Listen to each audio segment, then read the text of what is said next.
Salut, bonjour tout le monde. Euh, Merci d'être venu. On est le mardi, le 10 mai. Bonjour tout le monde. Alors, je me présente déjà. Je suis Halalouch Mohamed Seif. Je suis de l'entreprise Nixol, une agence de Digital Solutions. Aujourd'hui, ma présentation serait généralement sur le référencement. Spécifiquement le référencement SEO pour les sites e-commerce. Alors, déjà, il y a beaucoup de personnes qui connaissent c'est quoi le référencement et en général et tout ça. L'intérêt spécifique de l'e-commerce, c'est un peu, un peu ne pas se laisser à l'arrière. La valeur des ventes totales de e-commerce passait de 1300 milliards de dollars en 2014 à 5700 milliards en 2022. Ça, mondialement. Et d'ici 2026, on prévoit que les ventes totales atteindront 8000 milliards de dollars. Donc, en général, que vous soyez une multinationale ou une boutique qui vend des choses, des vêtements, par exemple, quelque chose où vous pouvez utiliser l'Internet pour vendre, c'est plutôt nécessaire. Alors, et en plus, en installant par exemple des outils d'analytique sur votre site qui ont rapport avec le référencement et tout ça, vous pouvez découvrir les données démographiques de vos clients. Par exemple, leur lieu, âge et même comment ils vous trouvent. Donc, en général, le référencement, il est très important. Et dans cette stratégie de référencement, je vais la faire un peu en modèle de guide pour voir qu'est-ce qu'on peut faire pour améliorer le référencement, si on l'a déjà, ou plus important, comment faire le référencement en général correctement. Alors, une première petite présentation de c'est quoi le référencement pour e-commerce. Alors, en général, c'est une stratégie qui aide les commerçants web à se classer plus haut dans les résultats des moteurs de recherche. C'est aussi simplement que ça. L'objectif final, c'est l'objectif concret, c'est que notre site soit mieux classé dans Google pour que plus de gens le voient. Derrière ça, il y a l'augmentation de chiffre d'affaires, il y a générer des leads, générer des prospects, tout ça. Mais la base de SEO, pour rendre ça le plus simple possible, c'est que ce soit Google, Bing ou quoi que ce soit, on veut que notre site soit mieux classé. En général, un site web bien conçu, optimisé, avec un contenu de haute qualité sera mieux classé dans les moteurs de recherche et ça va augmenter la visibilité de votre magasin et générer un trafic. Mais pour le e-commerce, c'est un domaine complexe. Il y a dizaines de milliers de sites de vente en détail en ligne ou bien de téléchargement de documents ou autre chose. Il y a beaucoup de sites e-commerce. Donc, il n'est toujours pas facile de faire en sorte que vous vous démarquez. Encore plus si vous êtes dans une niche qui est compétitive. Mais on essaie de faire un processus continu. Déjà, c'est pas quelque chose qu'on va faire une seule fois et la laisser. C'est un processus qui sera toujours en continu, en amélioration. On analyse les résultats et après on passe à l'optimisation et après on analyse les résultats. Tant qu'on s'améliore, c'est ce qu'on veut. Alors, une première chose qui est importante, c'est d'effectuer des recherches de mots-clés, les keywords. Les keywords, vous allez entendre ce mot-là pendant cette présentation. Souvent, il est important de faire une bonne recherche de keywords et savoir comment les utiliser.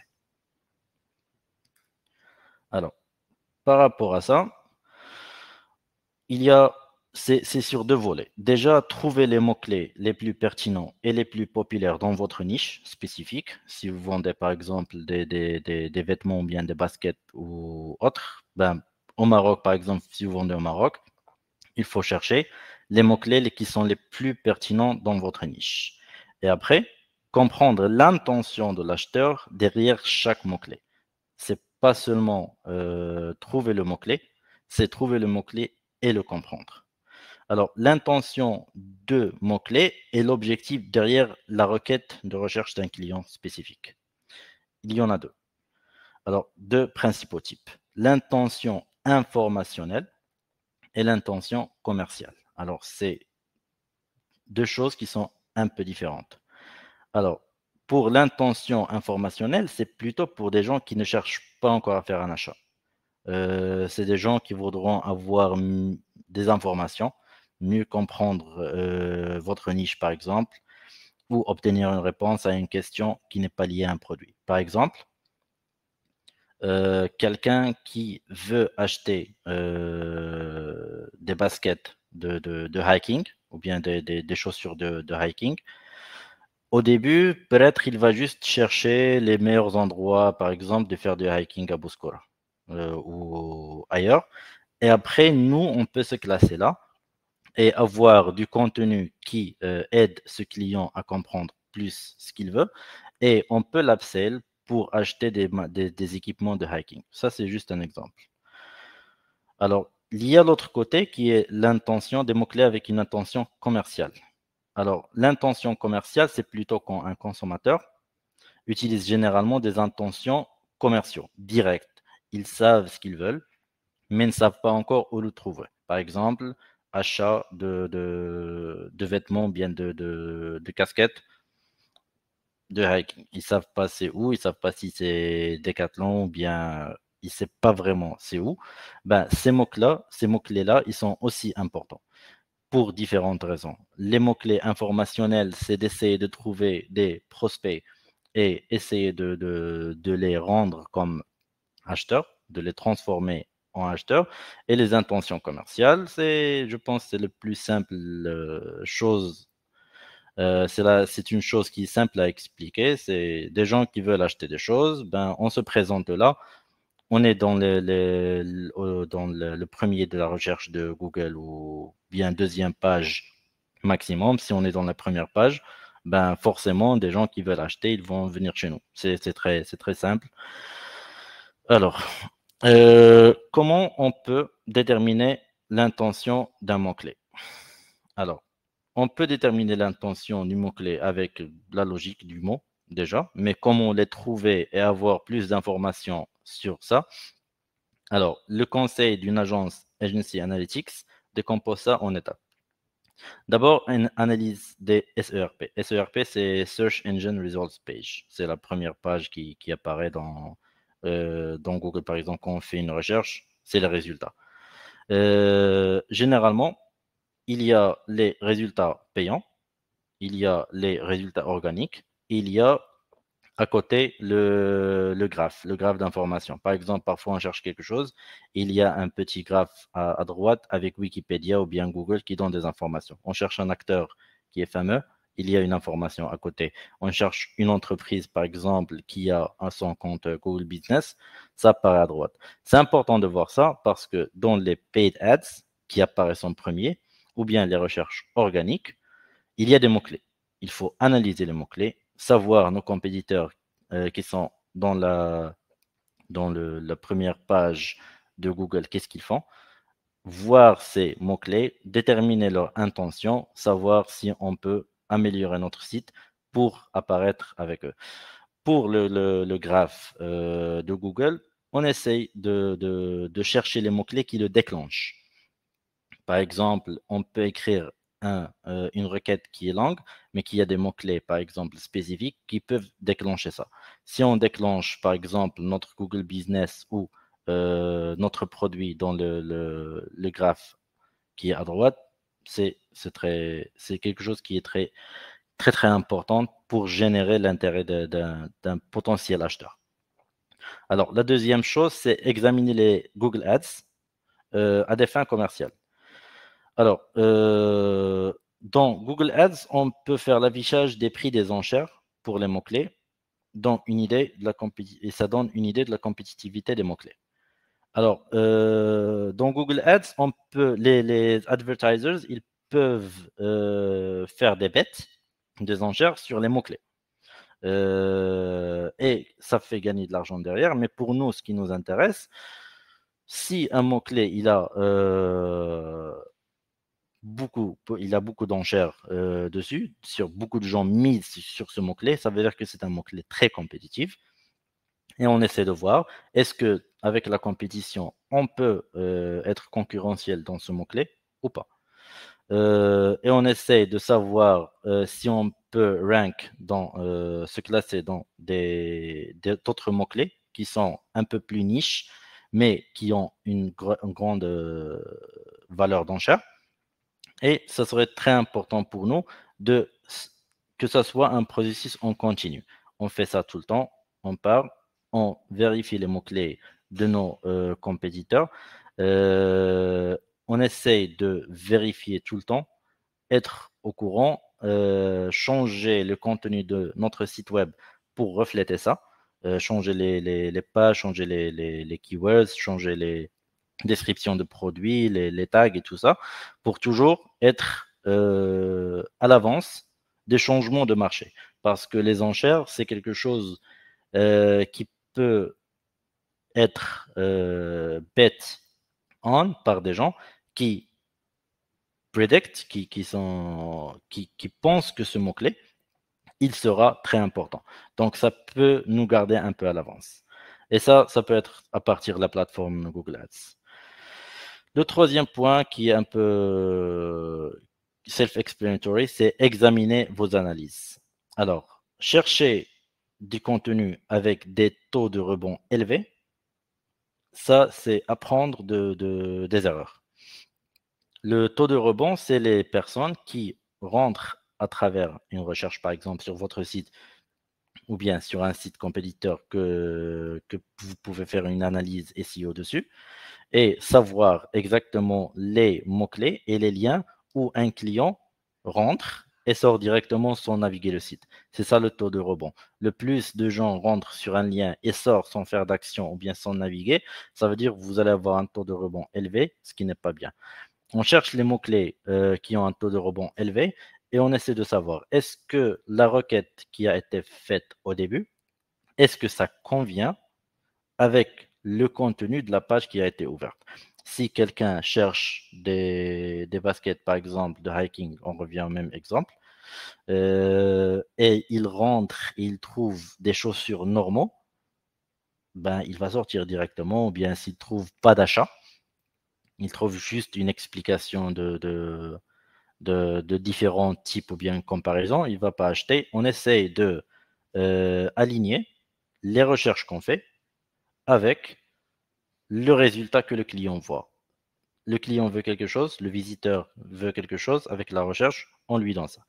Donc, en général, pour y revenir, effectuer une bonne recherche de mots-clés et savoir les utiliser, c'est la chose la plus importante, c'est le début, c'est la base. Même avant d'avoir un site internet, on peut commencer à faire certaines parties de ça. C'est très important. Alors, le deuxième point, c'est bien sûr optimiser les pages de produits pour améliorer son classement. C'est un peu quelque chose qui est direct et ça a rapport avec le on-page SEO. Alors, le on-page SEO, le référencement sur page, ça peut avoir avec la structure de votre site, les balises HTML et tout ça, les métadescriptions de votre site. On va y revenir après. Et les balises de l'entête, les H1, les H2 et tout ça, ils sont très importants. Pour nous, pour un site e-commerce, c'est les descriptions de produits, les images et les avis qui sont très, très, très importants pour ça. Alors, on peut commencer par optimiser nos descriptions de produits. Alors, le contenu qu'il soit riche en mots-clés que Google peut utiliser pour classer notre site.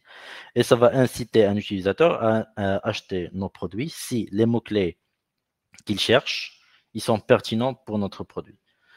S'il cherche par exemple, à acheter un télévision Smart TV, si on a les mots nécessaires, les mots-clés nécessaires dans la meta description de notre produit, comme sur notre site, un client peut arriver directement et trouver la métadescription directement sur la page de Google sans avoir à rentrer dans notre site et il va pouvoir acheter. Alors, il faut ajouter plusieurs images uniques de haute qualité sur la page de produit. Il faut inclure des mots-clés, pas que sur la métadescription ou bien sur les titres, mais aussi s'il y a des descriptions de contenu. Et il faut ajouter des appels d'action, call to action. Ça, c'est très nécessaire. Des acheter maintenant, réserver, comparer, ajouter aux favoris, des choses qui vont aider et inciter l'utilisateur et le visiteur à faire des actions sur le site qu'on peut utiliser nous pour inciter l'achat. Et bien sûr, inclure des témoignages, des avis sur tout ça. Alors, pour savoir ça, on essaye simplement de se demander 3 questions. Quelles sont les choses les plus cruciales sur la page? Est-ce que c'est une vidéo, par exemple? Est-ce que c'est une image? Est-ce que c'est spécifiquement la description du projet technique, du produit technique? On essaie de maximiser la visibilité et l'impact de cet élément-là, qu'il soit très clair, qu'il y a par exemple, si c'est l'image, ajouter des mots-clés sur l'image de la légende et l'alternative description. Si c'est la description, la rendre très claire. Si c'est les titres, les rendre clairs en général. Et utiliser cette information pour l'efficacité de la description de votre produit. Alors, tout ça, on essaie de générer une description meta description qui va encompasser tout ça. Comme ça, le client, il cherche un mot-clé, il voit le résultat de ce qu'il veut dans la meta description qui apparaît dans la page de Google.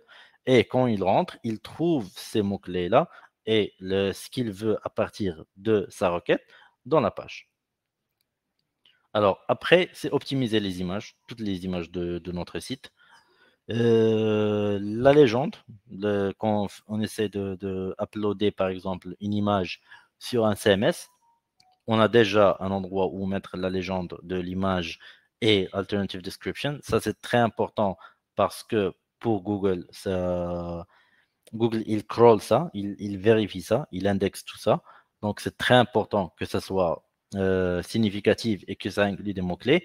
Et aussi, mettre des mots-clés dans les noms des fichiers. Que ce soit de petite taille, sans perdre de qualité, que ça a des descriptions, que ce soit dans le nom du fichier lui-même avant de l'uploader ou bien dans les légendes des balises. On peut aussi le faire avec HTML, CSS, avec des balises A qui ont des alt et tout ça. Mais en général, la plupart des personnes pour les sites de commerce utilisent un CMS et il y a beaucoup d'outils qui aident à faire ça.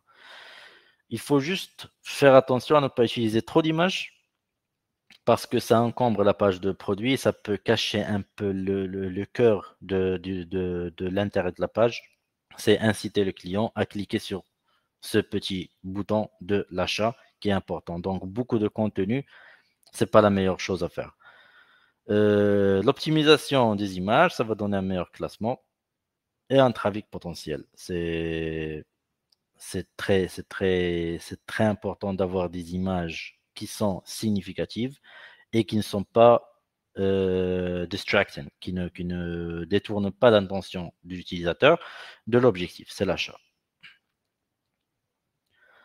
Alors, bien sûr, la dernière étape, c'est présenter et générer des avis.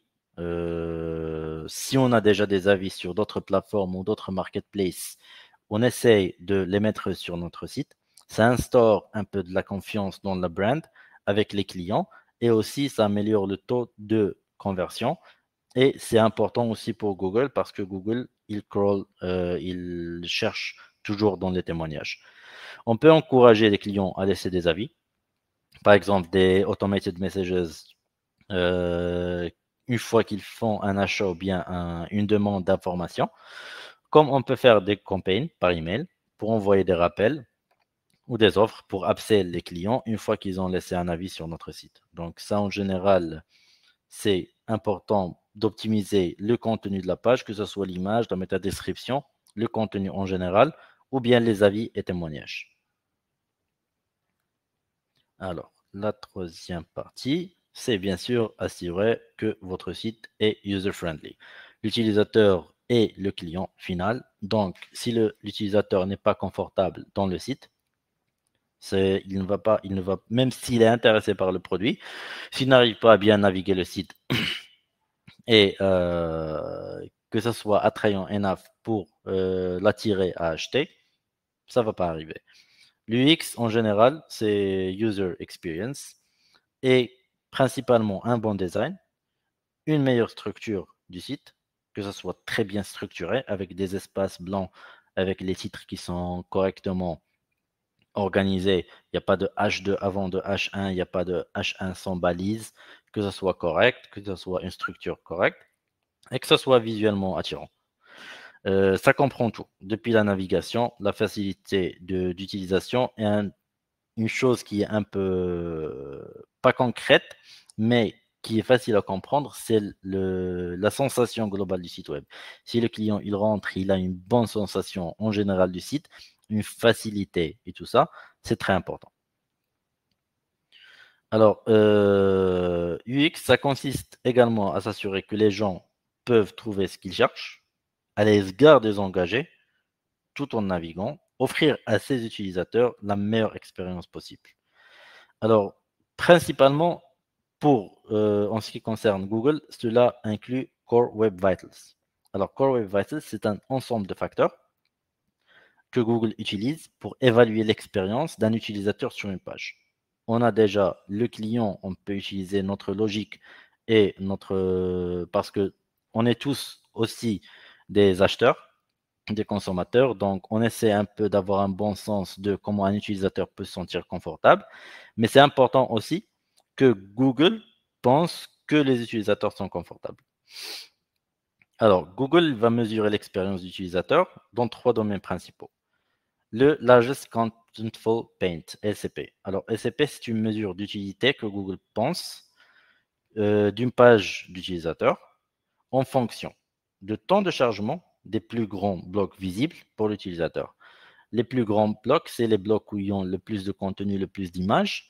Alors, ces blocs-là, hors par exemple le footer ou bien des petites ads ou quelque chose comme ça, c'est quand exactement et à quelle rapidité un client, quand il rentre, un utilisateur, il reçoit directement le contenu principal, les boutons d'achat, la description, l'image, tout ça. Il calcule ça. Si ça apparaît directement, et c'est la raison pour laquelle c'est bien d'avoir des images, mais c'est bien de ne pas avoir trop d'images parce que ça va ralentir le chargement de ce contenu qui est crucial, le contenu principal du site.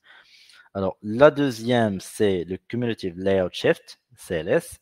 C'est une mesure de la quantité de boutons et d'autres éléments interactifs sur la page qui se déplacent après le chargement complet d'une page. Je pense que tout le monde en a eu ça en mobile, par exemple, où il y a une page qui charge, on veut cliquer sur un bouton.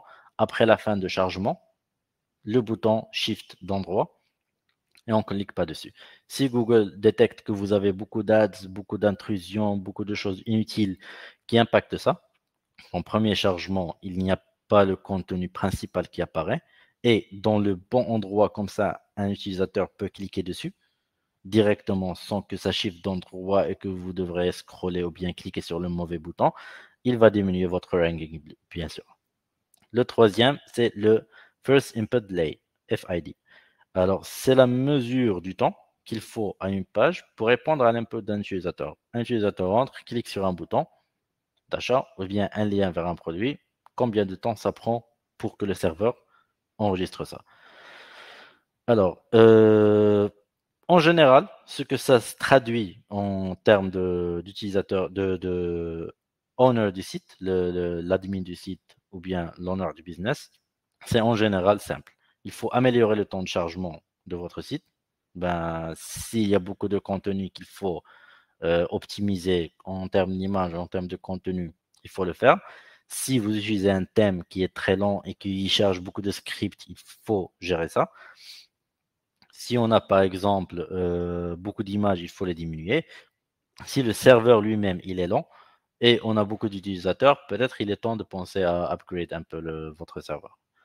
S'assurer que les publicités n'interfèrent pas avec l'expérience client-utilisateur et assurer que votre site est interactif avec des call to action clairs, que tout est clair sur votre site. C'est ça la base de Core Web Vitals de Google.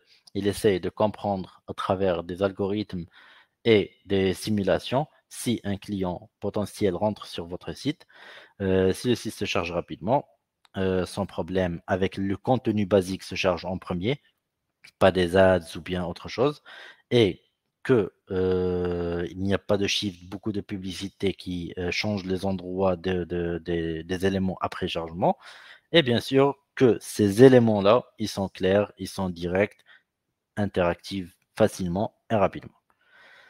Alors, pour le quatrième point, les mots-clés à longue traîne. Alors, c'est un terme qui est un peu spécifique. Alors, les expressions long terme, longue traîne, c'est des expressions de recherche qui sont un peu plus longues et plus spécifiques que d'habitude. Alors, ils contiennent généralement au moins 3 mots ou bien plus, et c'est un volume faible. Donc, les gens, ils ne font pas souvent ça. Des mots qui sont des requêtes de recherche avec des gros mots-clés qui sont un peu très spécifiques. Ces phrases sont si spécifiques qu'ils ont tendance à se convertir à un taux beaucoup plus élevé parce qu'un utilisateur qui recherche ça, c'est quelqu'un qui sait plus ce qu'il veut en général. C'est quelqu'un qui sait vraiment ce qu'il veut avoir et on peut, même si c'est un volume faible de recherche, si le taux de convertissement il est élevé, on doit se concentrer sur ça. Comment on peut le trouver? Ben, sur Google, quand on fait une recherche, il y a en bas, les gens demandent aussi. On peut voir aussi, par exemple, on peut faire une recherche simple et voir en bas, les gens demandent aussi de Google et on peut avoir plus d'informations. On peut utiliser aussi des outils de mots-clés pour avoir les informations comme Google Ads ou bien Keyword Planner. Mais en général, l'objectif principal, c'est que les mots-clés à longue traîne sont précieux pour les entreprises. Ils sont particulièrement utiles si vous opérez dans une niche, par exemple, qui est très hautement concurrentielle. Si, par exemple, on a un mot-clé simple, voiture, qui est très compétitif, on peut mettre, par exemple, voiture, ville, ou bien voiture de 4x4, ou bien voiture consommation faible ou bien plus de spécificité, si c'est notre cœur du métier, essayer d'être concurrentiel dans voiture, c'est un peu, c'est quelque chose qui va nous faire perdre un peu de temps. C'est important de se classer sur voiture, même si c'est pas la première page ou bien le premier résultat. Mais c'est aussi important de ne pas rater ces mots-clés à longue traîne qui sont des utilisateurs qui sont très spécifiques dans leur recherche. Mais une fois qu'ils ont ce qu'ils veulent à partir de leur requête, ils sont plus susceptibles à faire un achat. Pour le cinquième point, c'est la structure des URL. Un URL très lent n'est pas quelque chose qui est intéressant pour un utilisateur ou bien pour Google. Ça peut avoir des mots-clés concurrentiels, ça peut avoir tous les mots-clés qu'on veut, mais si c'est très lent, ça va impacter votre classement Google et ça va impacter la visibilité de votre lien pour un client, par exemple, que ce soit pour le partage ou autre. Alors, la structure de votre URL améliore l'expérience utilisateur et améliore vos efforts de référencement e-commerce. Lorsque votre site e-commerce a une structure qui est assez simple, l'URL qui est assez simple, il est facile de partager ça sur les réseaux sociaux et les autres sites web. Et Google aussi, c'est très facile de cibler les mots-clés pour cette page-là. Alors, pour les meilleurs résultats, les URL doivent être aussi lisibles que possible. Si vous avez un mot-clé sans tiret ou bien avec des chiffres ou quelque chose comme ça, il faut corriger ça pour que ça soit le plus correct possible, sans accent, sans caractères spéciaux, sans quelque chose qui va être nuisible pour l'utilisation. Alors, utiliser les mots-clés dans les URL. Ça, c'est la première chose. Les moteurs de recherche peuvent analyser les URL comme le site web. Ce n'est pas juste le contenu. Les URL, c'est une chose que un moteur de recherche analyse presque en premier. Et c'est un facteur très important pour le classement. Vous devez passer du temps à réfléchir à vos mots-clés, décider très bien de la structure de tous les URL du site pour que ça soit un peu homogène et essayer d'inclure le plus de mots-clés sans que ça soit très long ou bien que ça soit, distracting pour l'utilisateur. Évitez les mots vides. En général, ça c'est très simple. Le, et, de et un, on n'a pas besoin de ça. Basket de hiking, pas besoin. Basket hiking avec tiret, c'est plus lisible. Pour un moteur de recherche, c'est plus lisible pour un client, c'est plus facile à partager. Alors, il faut aussi utiliser le fil d'Ariane. Le fil d'Ariane, c'est un outil de navigation. Par exemple, on rentre dans un site, on rentre dans la page de catégorie ou bien dans un produit, on trouve en haut accueil, le nom de catégorie et après le nom du produit ou bien sous-catégorie et le produit après. Ils sont cliquables. La file d'Ariane, elle est très importante. Ils permettent aux visiteurs du site de tracer leur étape. Si c'est un outil qui aide dans la navigation. Il offre des avantages en matière de référencement puisque Google, il favorise quand il y a beaucoup de liens, de backlinks internes dans le site et que le site a une bonne structure. Vous pouvez trouver des fils d'Ariane dans de nombreux outils de conception web. Les CMS, la plupart des builders, ils ont ça. Comme on peut utiliser par exemple des balises de markup avec JavaScript, il y a aussi des outils en ligne qu'on peut générer ça et l'insérer dans la page, mais en général, un CMS, il est suffisant pour faire ça. Alors, pour le 6e point, c'est le contenu en double. Alors, avez-vous déjà visité un site et l'impression que ce que vous voyez, vous l'avez vu auparavant? Par exemple, vous naviguez le site et vous trouvez beaucoup de produits qui sont presque semblables ou bien semblables avec des petites variations ou bien du contenu qui n'a pas été bien optimisé ou bien maintenu dans le site. C'est trop courant avec les descriptions de produits en général. Il y a beaucoup de produits qui ont la même description en général. Il est compréhensible qu'un revendeur republie simplement les mêmes descriptions. Peut-être qu'ils n'ont pas le temps ou bien ils n'ont pas les moyens de faire ça.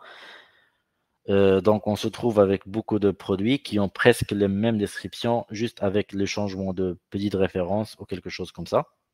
Et ça impacte vraiment les moteurs de recherche parce qu'ils pensent que c'est un contenu en duplique. Habituellement, c'est simplement parce qu'ils n'ont pas les ressources de faire ça, comme on vient de dire.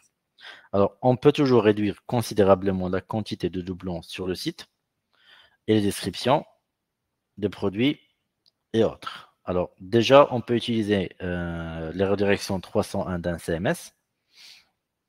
Alors, en ajoutant des balises canoniques sur chaque page pour que vous savez qu'elle pourrait avoir de doublons. Par exemple, on a beaucoup de pages similaires de références et tout ça, mais on peut avoir de tout ça une page qui est la plus importante, la page qu'on veut qu'il soit référencée, notre winner product, ou bien le produit qui est le plus intéressant dans ça qu'on met en valeur et on part dans toutes les autres variations ou bien le contenu qui est un peu dupliqué, que ce soit en image ou tout ça, et on met un lien canonique qui va dans la structure HTML, dans le header de la page, qui va renvoyer vers ce produit-là unique. Comme ça, toutes les autres pages, ils prennent le SEO de le classement SEO et les valeurs SEO de ce produit principal, ce winner product, et ça va améliorer votre référencement.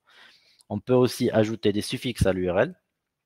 Si on a des URL qui sont en duplicat, qui ont par exemple juste un -1 ou bien quelque chose comme ça, il est intéressant de changer la structure de nos URL pour ajouter des suffixes, par exemple le suffixe de référence. Si on n'a pas la référence qui est claire dans le nom de l'URL, on peut ajouter la référence, qu'elle soit plus mise en valeur dans l'URL de cette page-là.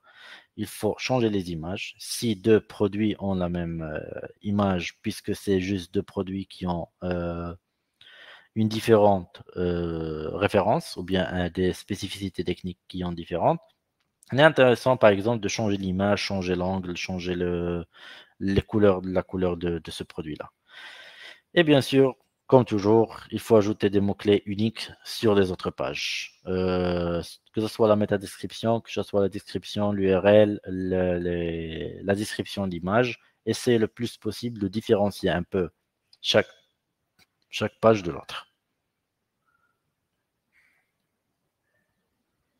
Alors, le 7e point, c'est il ne faut pas laisser la vitesse de chargement de votre site tuer votre classement. Le site, il est parfait, tout est bon, tout est super, on met le référencement qui est correct, on a un produit que tout le monde veut, mais en fin de compte, quand quelqu'un il rentre dans le site, ça met beaucoup de temps à se charger, ça va tuer vraiment l'intérêt de ce client à faire un achat ou bien à naviguer votre site, même si tout le reste est parfait, et généralement ça ne l'est pas.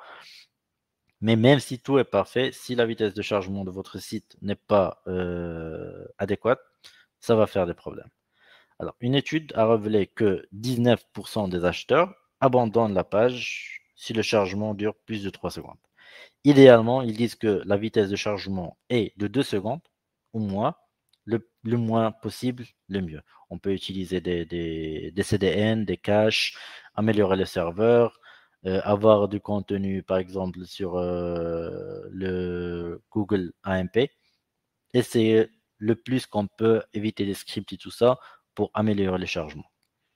Alors, on essaie un peu de comprendre la base. Si vous n'êtes pas sûr de votre vitesse de chargement, vous pouvez utiliser, par exemple, si vous mettez un DNS de Cloudflare, ou bien on peut simplement utiliser le Google PageSpeed Insights, ou bien GTmetrix, des outils en ligne qu'on peut utiliser pour calculer la vitesse de chargement. Et en général, ça donne beaucoup d'indices sur qu'est-ce qui peut affecter la vitesse de chargement avec les détails et parfois même comment comment le diminuer. Alors, votre site, est-ce qu'il a tout simplement trop de contenu pour votre serveur à gérer? Par exemple, on a un serveur de petite taille, on n'est pas encore prêt à le mettre le mettre à jour. Ou bien si même on a un serveur qui n'est pas bien optimisé, ou si on a juste simplement trop de contenu, ça peut impacter le chargement. S'il y a beaucoup de scripts, si on utilise des thèmes qui sont très chargés, beaucoup de plugins, beaucoup d'outils sur la page, et ça génère beaucoup de scripts, beaucoup de code, ça va ralentir le temps de chargement parce que beaucoup de codes scripts, ils disent attendre le chargement de la page pour s'exécuter, ou bien s'exécuter avant le chargement de la page, et dans les deux cas, ça peut impacter le chargement du site. Est-ce qu'il y a beaucoup d'images qui prennent beaucoup de temps à charger? On peut par exemple avoir une image qui est de très grande dimension, de 3 mégas. Pourquoi on va faire ça sur un site web qui est généralement vu sur mobile? Ou bien s'il y a un problème avec votre hébergement. Comment on peut faire un chargement rapide sur notre site? C'est très simple, avoir moins d'images, compresser des fichiers. On peut avoir des outils qui compressent, qui font la compression des images sans perdre de qualité, que ce soit à l'intérieur de notre Content Management System, que ce soit WordPress ou Shopify, ou bien on peut utiliser même manuellement Photoshop ou bien autre outil pour faire ça. Parfois, on pense que le partage, il est important, mais parfois, on utilise beaucoup de widgets de social media. On utilise le code iframe de Facebook, on utilise les codes de partage de LinkedIn, tout ça sur notre page.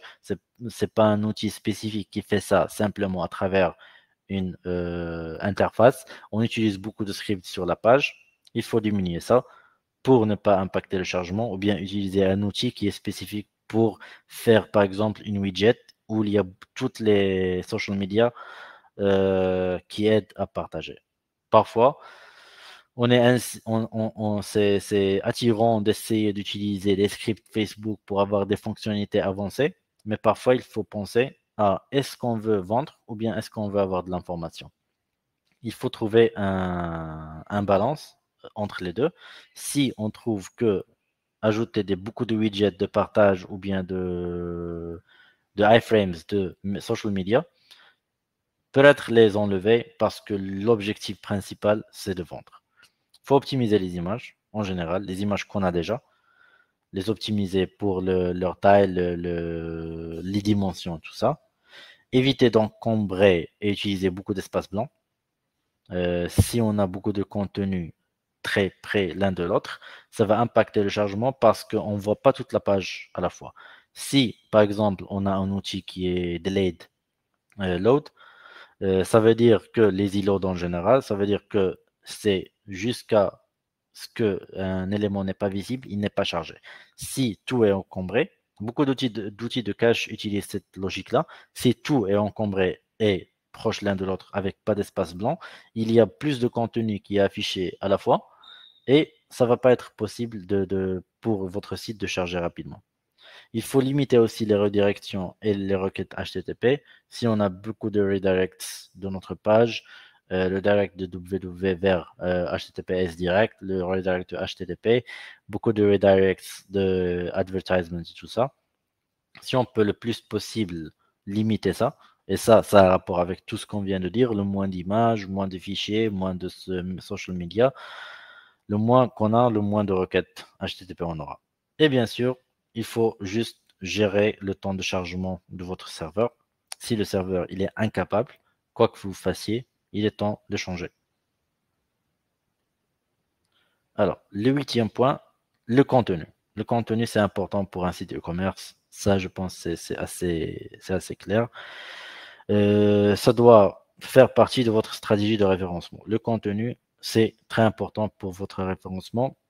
Ça doit, votre stratégie commence et finit par le bon contenu. La publication de contenu régulier, ça attire le trafic et ça gagne la confiance des clients et améliore votre classement, mais aussi renforce la réputation d'expert dans votre niche. Type de contenu, c'est partager des pièces how-to, par exemple, ou bien des réponses à des FAQ, mettre des réponses à des FAQ. Si on partage des blogs de how-to, par exemple, utiliser l'un de nos produits ou bien une comparaison de l'utilisation, ça va générer plus de trafic.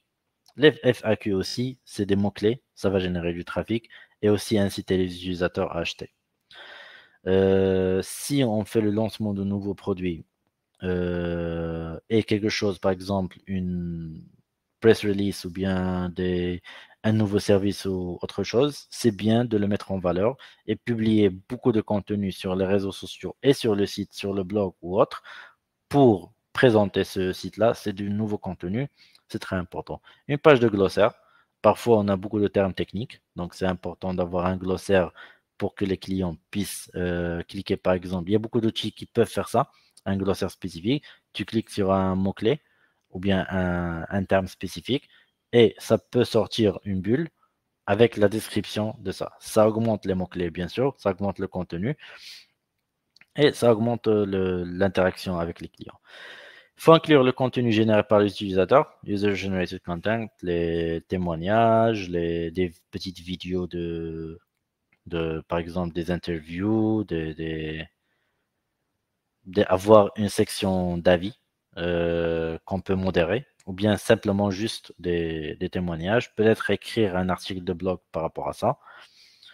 Les témoignages en général, les démonstrations vidéo et les questions-réponses, ils sont très intéressants parce que beaucoup d'utilisateurs, ils disent qu'une vidéo, c'était la principale chose qui les a incités à acheter sur un site.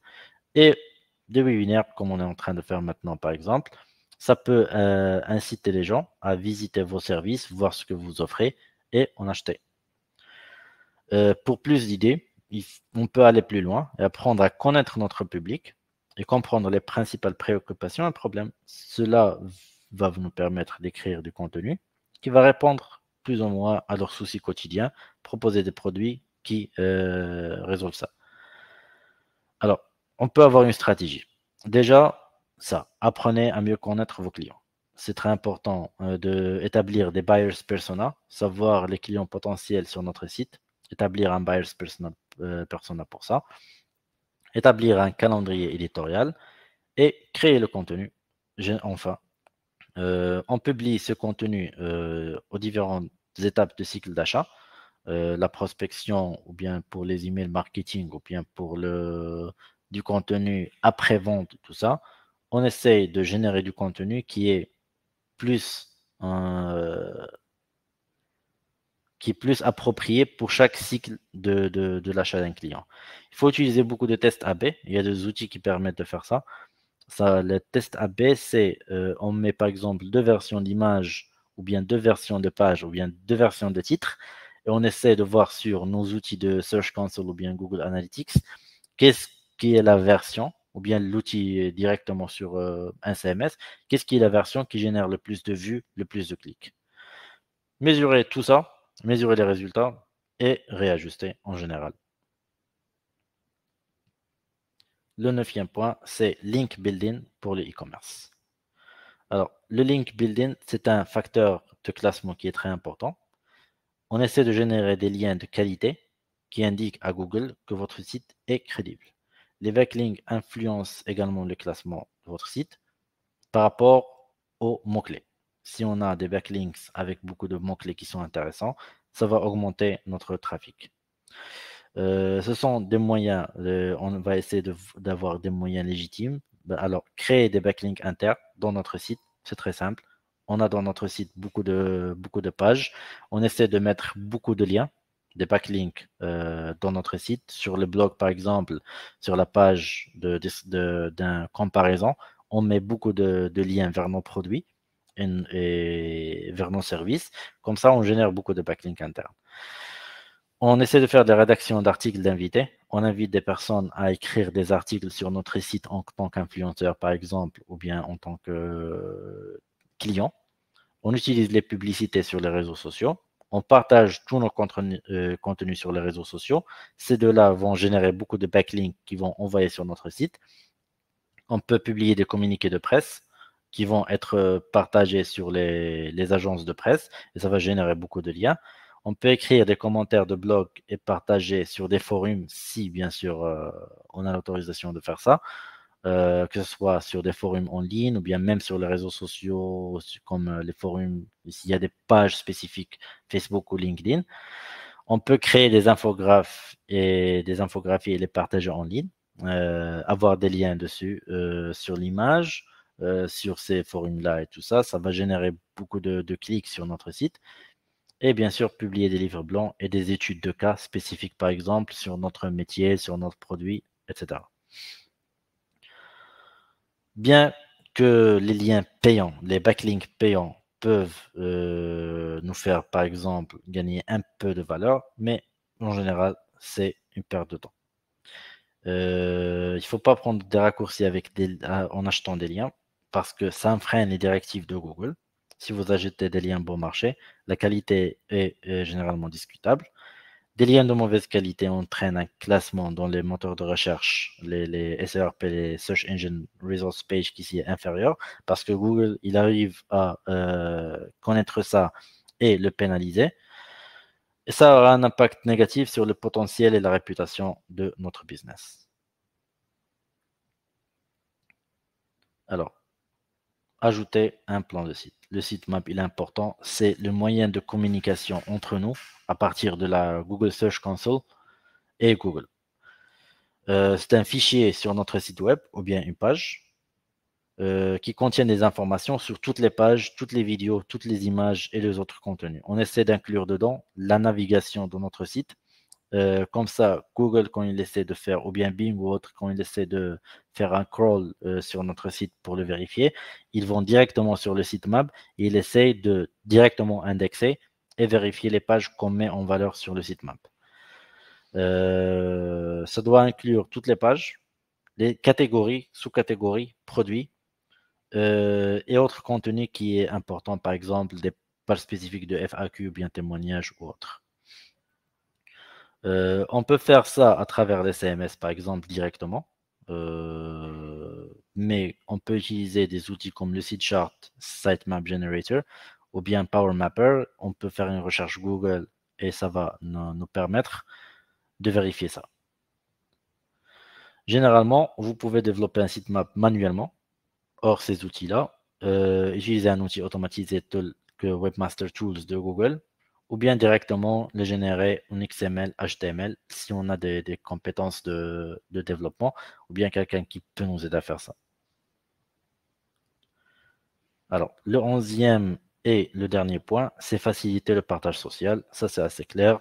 Le partage sur les réseaux sociaux n'affecte pas directement le référencement, mais le partage de contenu sur les réseaux sociaux, ça augmente l'exposition de la marque et va permettre aux gens de mieux connaître votre entreprise. Ça vous met out there. Le plus de gens vous connaissent, le plus de liens vous aurez, ça va impacter indirectement votre référencement. Plus vous obtenez de mentions sur les réseaux sociaux, plus ça va avoir de l'influence. On peut générer du trafic organique, augmenter la visibilité. Ça va améliorer notre référencement local. Pour les e-commerce, généralement, on vend localement et internationalement, mais en général, on a un chiffre d'affaires local qui est bien sûr pas négligeable ou bien qui est le primaire. Et le partage sur les réseaux sociaux, faciliter, avoir des outils, comme on a dit, de partage social avec une plateforme ou bien un plugin ou un tool qui permet de faire ça le plus rapidement possible sans impacter la performance du site, ça va améliorer notre référencement local avec les gens qui sont autour de nous. Ça va étendre la portée de votre contenu, améliorer la reconnaissance de votre marque et bien sûr, ce qui est très simple, c'est augmenter les backlinks. On peut penser à procurer des outils comme Buffer ou bien Hootsuite pour publier automatiquement notre contenu sur les sites web, dans notre site web, sur nos comptes des réseaux sociaux à des intervalles réguliers. Si on met un blog, si on met un produit, si on met par exemple un nouveau témoignage, une nouvelle publication, on peut utiliser ces outils-là pour directement les publier tout ça sur tous nos comptes de réseaux sociaux. Alors, enfin, on peut avoir des conseils rapides sur le SEO e-commerce. On va passer directement, rapidement. Pour le plus notre bounce rate, il est diminué, le mieux pour nous, pour la Google Position. Et en général, il faut obtenir un certificat SSL. C'est très important. Ça protège les informations clients, c'est approuvé par Google et ça améliore directement le référencement. Un site sans certificat SSL ne va même pas être visible sur la recherche de Google. Alors, c'est important d'avoir de notre hébergeur où on a acheté notre domaine, d'avoir un certificat SSL. Sinon, on peut le générer. Il y a des outils qui génèrent un certificat SSL de 6 mois, comme OpenSSL. Mais généralement, c'est très, très, très nécessaire et important de procurer un certificat SSL et de l'installer. Mais ça, on ne va pas s'en soucier beaucoup. Juste quelque chose qu'il faut s'assurer que c'est fait. Parce que la plupart des hébergeurs, ils offrent ça directement. Améliorer les métadescriptions, ça on en a parlé. Que ce soit des métadescriptions plus convaincantes, ça va augmenter le click-through rate sur la recherche organique. Click-through rate, ça veut dire les personnes qui ont cliqué sur le résultat de recherche de vos produits qui apparaissent dans les SERP. Le plus de personnes où le lien s'affiche et le clic, le plus notre click-through rate, ça s'améliore. Et si on a des métadescriptions qui apparaissent, qui sont intéressantes, les gens seront plus incités à cliquer.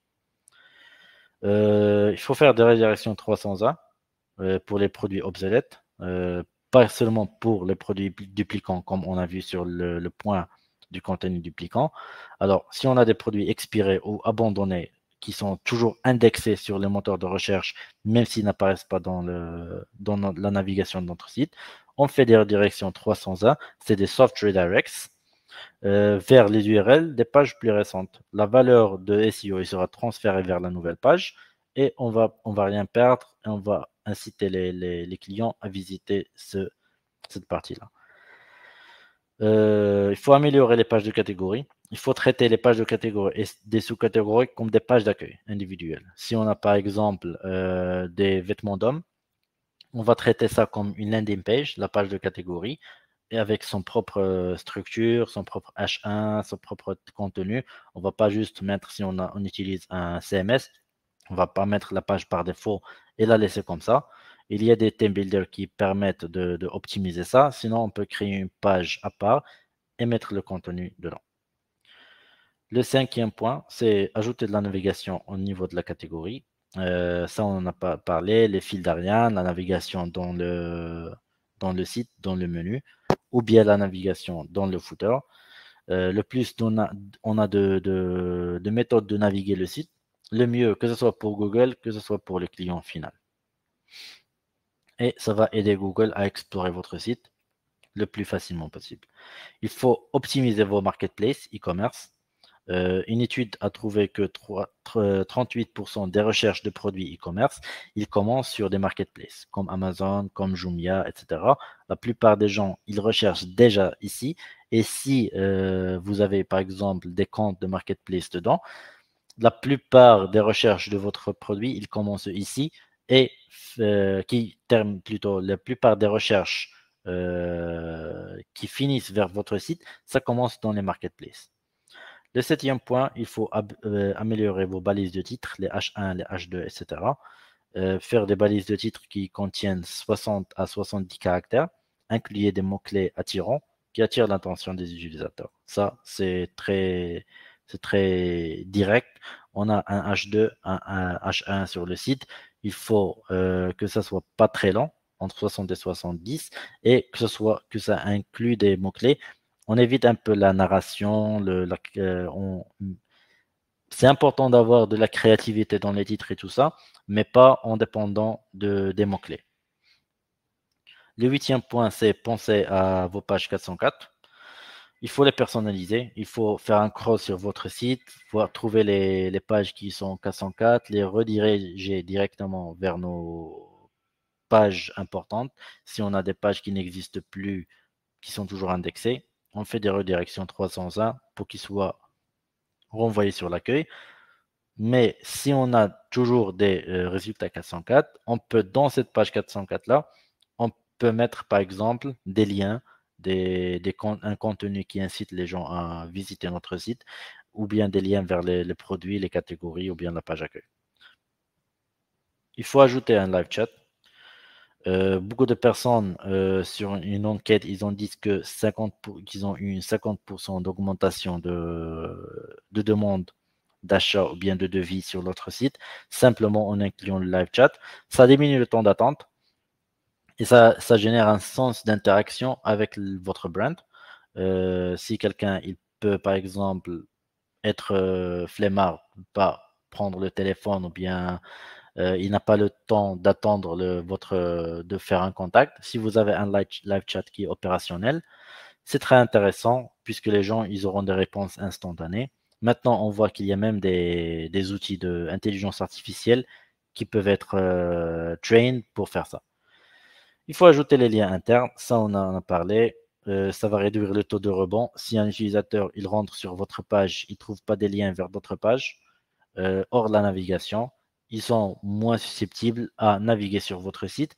Donc, il faut mettre beaucoup de pages de liens internes, comme par exemple en bas, les suggested products, les produits suggérés, ça compte aussi comme des liens internes dans notre site. Alors, il faut changer vos textes d'ancrage. Le texte d'ancrage, c'est le texte des liens. Pour mettre pas seulement pour avoir plus d'informations, cliquez ici, ou des termes qui sont simples. On essaie d'utiliser les liens, les textes d'ancrage des liens qui seront un peu plus significatifs avec des mots-clés. optimiser les call to actions du site. C'est un processus qui doit être continu. Il faut toujours avoir des call to action qui sont quotidiennement, fréquemment, même par exemple dans les promotions, bien les vacances et tout ça, les mettre quotidiennement mis à jour. Sinon, on peut faire des soldes et tout ça et changer les call to action, les boutons, etc. dans notre site pour refléter ça. Il faut avoir une page à propos. Ça ajoute la confiance, et ça augmente le contenu et ça ajoute plus de contenu pour Google pour mieux vous placer. Il faut ajouter des recommandations de produits. Ça a rapport avec les liens internes. Suggérer des produits populaires, par exemple, mettre sur la page accueil. Dès qu'un client rentre, il va trouver des produits suggérés qui sont les produits phares. Le 15e point, c'est optimiser les pages en rupture de stock. On va pas, si un produit on a en rupture de stock ou bien pas disponible, on va pas seulement laisser ça comme ça. On peut par exemple mettre un lien avec des outils qui sont disponibles comme plugin qui incitent les clients à rentrer leur adresse mail. Comme ça, dès que le produit est disponible, ils vont recevoir des emails. Il faut mettre une structure HTML appropriée. Ça, c'est self-evident. Assurez-vous d'utiliser correctement les balises d'entête sur les pages de produits. Utiliser les balises correctes. Avoir les bons termes dedans. Ne pas avoir des H2 sur le site sans H1. Des H2 avant les H1. C'est très important. On peut aussi créer un sentiment d'urgence pour les clients. Avoir des comptes à rebours, par exemple, sur les métadescriptions. Verbalement, bien sûr, avoir acheté pour la promotion, ça va inciter, ça va créer un sens d'urgency sur le site, inciter les gens à avoir un sentiment de left out, qui vont penser que s'ils n'achètent pas dans ce moment-là, ils vont rater cette occasion-là avec une promotion, quelque chose comme ça, ou bien des produits qui sont limited time. Alors, le 18e point, c'est ajouter du contenu vidéo. Ça, on va pas trop en débattre. La moitié des personnes qui ont été interrogées en ligne sur des enquêtes, ils ont dit que s'ils voient une vidéo avec une description, bien un how-to, bien une démonstration d'un produit, ils seront beaucoup plus, 3 fois ou 5 fois plus susceptibles à acheter. Il faut investir dans le outreach des blogueurs. Il faut contacter des blogueurs, des influenceurs populaires dans notre niche qui font des reviews, par exemple, quelque chose comme ça. Et demander d'examiner nos produits, par exemple, créer des systèmes d'affiliation, les inciter à faire des témoignages ou bien feature notre contenu ou bien nos produits dans notre plateforme. Et dernièrement, il faut installer un plugin SEO. Par exemple, sur WordPress, il y a Yoast SEO. Ça vérifie tout le référencement sur le site. Ou bien, si on n'a pas WordPress, on peut utiliser des tierce parts comme Screaming Frog, par exemple. Mais on fait une recherche et on aura beaucoup d'outils ou des plugins SEO pour différentes CMS. Ou bien même les sites qui sont conçus en code personnalisé qui vont nous permettre d'améliorer notre SEO. Il y a par exemple Ahrefs ou bien Ubersuggest qui vont nous permettre de même ne pas les avoir directement sur notre site, mais ils ont des outils pour les intégrer avec notre site et ça va nous guider encore plus s'ils sont payants, ça va nous aider à avoir plus d'informations sur le référencement de notre site et comment l'améliorer. Et voilà. Merci. Si vous avez des questions, n'hésitez pas de me contacter sur contact@nixol.com. En général, pour augmenter la visibilité de notre site, il faut attirer les clients, fidéliser le public et avoir ces objectifs, ça va nous permettre d'avoir des tâches qu'on peut transmettre, qu'on peut traduire plutôt à des objectifs SEO. Mais l'objectif principal, c'est attirer les clients. C'est pas besoin d'être aussi compliqué. On peut cibler étape par étape les choses.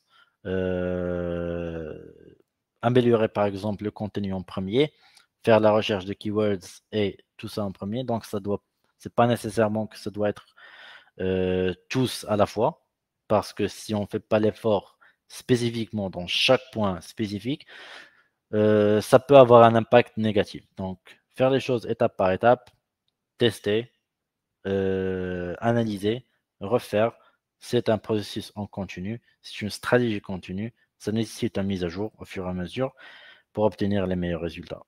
Donc, merci d'être venu pour ce webinaire pour stratégie des SEO. Et comme je vous ai dit, vous pouvez me contacter sur contact@nixol.com pour avoir plus d'informations ou si vous avez des questions sur ça. Merci.